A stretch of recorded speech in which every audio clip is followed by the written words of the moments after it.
Okay, let's take a look at the new principles introduced by the Ganking Rules and how Ganking Rules work when you want to join an ongoing war. For this scenario, we have two rivaling factions in a war here. It's France, Castile and Holland versus Florence, Switzerland and the Papal State.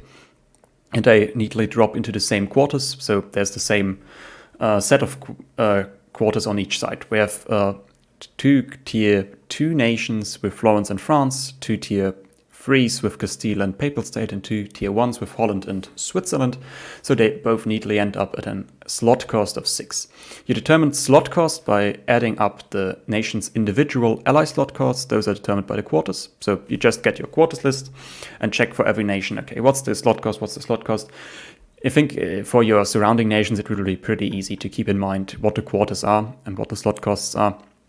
Like, there aren't that many nations you need to care about for this, so just get the ones that are around you and remember those and you should be fine.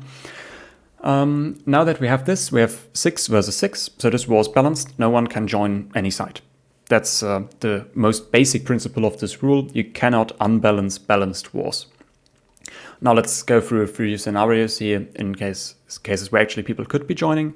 Let's say, for example, that Castile did not honor the call to arms when Florence attacked. This now drops this alliance down to only being 4 slots from France and Holland versus the 6 of the attacking Italians. And that opens room for intervening nations. So who could now enforce peace? It's a 4 versus 6. So we have this rule that you can only intervene in a war if you joining it doesn't unbalance it by more than 1. This means we have 4 at 6 again, so the defending side, or like the disadvantaged side, no matter which one it is, can only go up to 7 now because that's 1 bigger than 6.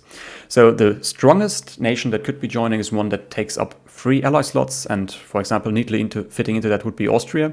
So if Castile doesn't join the defenders, Austria could enforce peace and help the defenders without unbalancing the war. Then again, the attackers are now at a disadvantage because of Austria joining, so another nation could be joining on the Italian side. For example, it could be like any nation that costs 2 slots or 1 slot. If it's 1 slot, it's locked down again. If it's 2 slots, the ball goes back to the defenders, basically. So there is a way of strengths shifting back and forward through enforced peace, but there aren't any big jumps. So you can go from a slight advantage to a slight disadvantage, but you cannot jump to, okay, it's overwhelming defeat suddenly because a huge nation from the other side of the world enforced peace. Okay, that's basically the most important principle you need to remember. Just add up the slot costs of every nation to figure out how the balance in a war is. And that way it's easy to determine if you can join or not.